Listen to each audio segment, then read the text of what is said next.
Here are 3 shifts I had to make to my leadership in order to scale my small business. When people talk about scaling a business, they usually talk about revenue, markets, strategy. Very rarely do they talk about leadership, meaning the actual day-to-day decisions about people, how work gets done, how expectations are set, how accountability shows up, and who owns what. Asking ourselves, do we have the leadership to scale this business? There was a point in building my business where things looked good from the outside. We were growing, we had demand, clients wanted what we offered. But internally, everything felt harder than it should have. Decisions took longer, problems repeated themselves. I was more involved than I wanted to be and way more involved than a scalable business allows.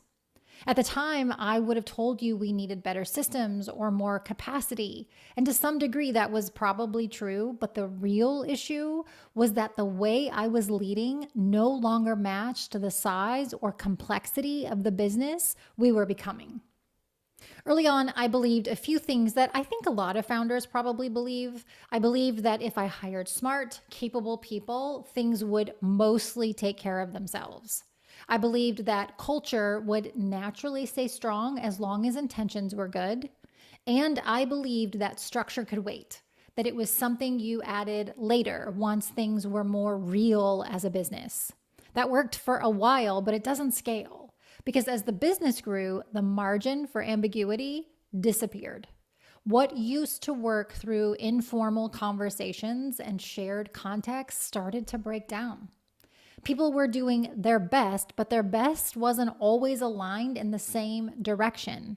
And that's when I realized the business hadn't outgrown its strategy. That was evolving and doing very well. It had outgrown its leadership operating model. One of the first things I had to confront was how much of the business depended on institutional memory. So much lived in people's, and by people I really mean me, my head. How decisions were made, how certain situations were handled, what good actually looked like inside the organization. That works when you're small, 2, 3, 5 people. It breaks when you're growing because the minute someone is out, overwhelmed, or leaves, all of your momentum stalls. And I noticed something else that's maybe even more important. The more we grew, the more I became the glue. If something didn't work, it came to me. If someone wasn't sure, it came to me. If context was missing, it came to me. That's not leadership. That's creating a bottleneck. So I had to change how we operated and started getting all of that stuff out of my head and into documentation. Now, I am not going to lie. This took a lot of time. This wasn't something that we did in a month. We have spent a few years in total to some degree or another adding and refining the documented ways of doing things. It's so much documentation. But our brand of HR is not your traditional brand, and moving from in-house to consulting for my employees requires a very steep learning curve. So that documentation is crucial. We now have onboarding videos called our Seed program that train on how we work together and documented Acacia Way documents that outline exactly how we work with clients. Now, here's the thing about this. I avoided this because we love to customize our solution to our small business clients. None of them are the same. They need different HR. But I found that if I didn't at least have the foundations of a process documented, then customization meant we were handling the same exact processes in 5 different ways for 5 different clients, even when we didn't need to be. And that's just not efficient. So now we follow the Acacia Way until a piece of it needs customization at client request. This allows us to still ensure everyone is doing things the same way and that the way to do it isn't resting in my brain, while still allowing clients the flexibility to fit it to their business. With each iteration of this, we see a huge change in new hires' ability to come into this business and lessen their ramp time. What used to take almost a year to get someone fully up to speed is now happening so much faster. New hires being able to ramp faster means the business scales faster. Another shift and really hard lesson was this: being good at your job does not automatically translate into being good at leading others. I had people who were talented, committed, and deeply invested, which I am lucky to have. And yet execution was very inconsistent.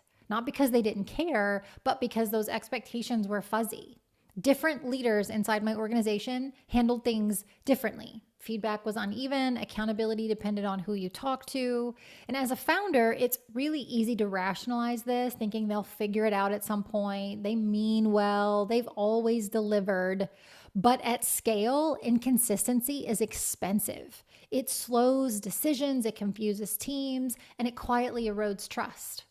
I had to get much clearer about what leadership actually meant in my organization, not aspirationally, practically.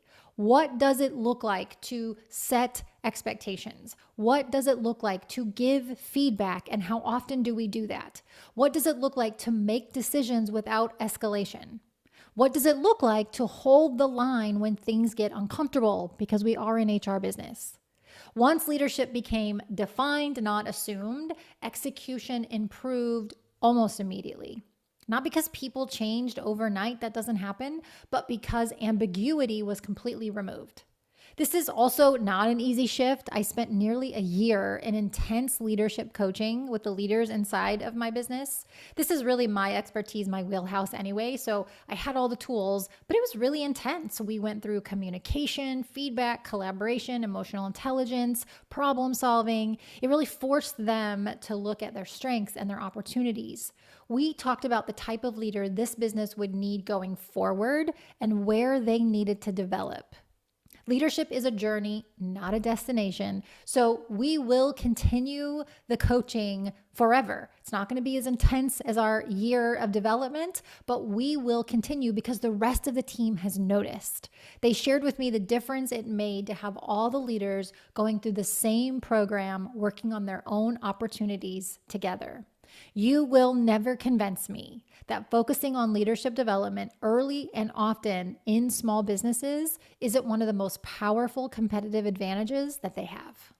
This is the one I see most leaders delayed. I certainly delayed adding structure to my business because I don't need it. I can work in a very unstructured, ambiguous way, and I would say I even prefer that, but maybe that's just the entrepreneur in me. Structure often gets framed as something you add when things are broken, but by the time things are broken, you're reacting, not designing. I had to learn to build structure before it felt necessary. Clear roles, clear ownership, clear expectations. Not because anyone was failing, but because growth was coming and they needed to be ready. This wasn't about control, it was about predictability. When structure exists, people make better decisions. Leaders spend less time firefighting, and growth doesn't rely on heroics. And maybe most importantly, the business becomes less fragile. You can scale something that's intentional. You cannot scale something that's accidental. For my service business, this meant clear SLAs with escalation points, a very, very clear division of duties between members of our fractional support HR team, quarterly roadmap processes for all clients so we know what major initiatives are kicking off, and more. We have structure to our meetings, structure to our service desk. Where we can put structure in place, we have. Again, just like the documentation, it doesn't mean we can't be agile. We can and we have to be. I had to realize we could put structure in place with the ability to change it when needed. And I think just saying that out loud has made me feel better about it. Our mantra around this is structure over rigidity. The structure exists, but when we need to pivot, we do. This is a discipline. Deciding how people work, lead, and operate inside the business is ongoing work. And if it's not owned intentionally, it becomes fragmented. You have a little here, a reaction there, some scramble when something goes wrong.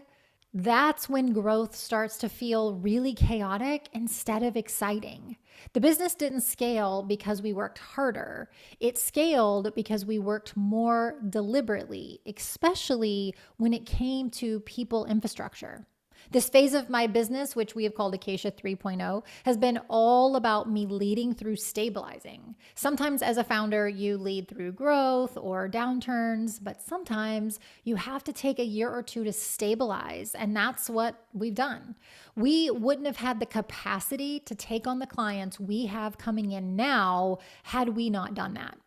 It was definitely a few years of focusing on different aspects of my internal people processes. And that work never stops. But without that infrastructure, the chaos I was trying to lead through would have ended in failure. If you're a CEO listening to this and thinking things really do feel harder than they should, I'd encourage you to look beyond the sales and marketing plan and look at your people plan. Ask yourself, where are we relying on assumptions instead of clarity? Where does execution depend on specific people instead of design? And where am I still the glue holding things together? Because in working with small businesses for as long as I have, I know that the same growth that is so very exciting can also break businesses simply because the people infrastructure cannot handle it. If this reflection resonates and you want to talk through what this looks like in your own business, you can book time directly on my calendar with the link below. See you next time.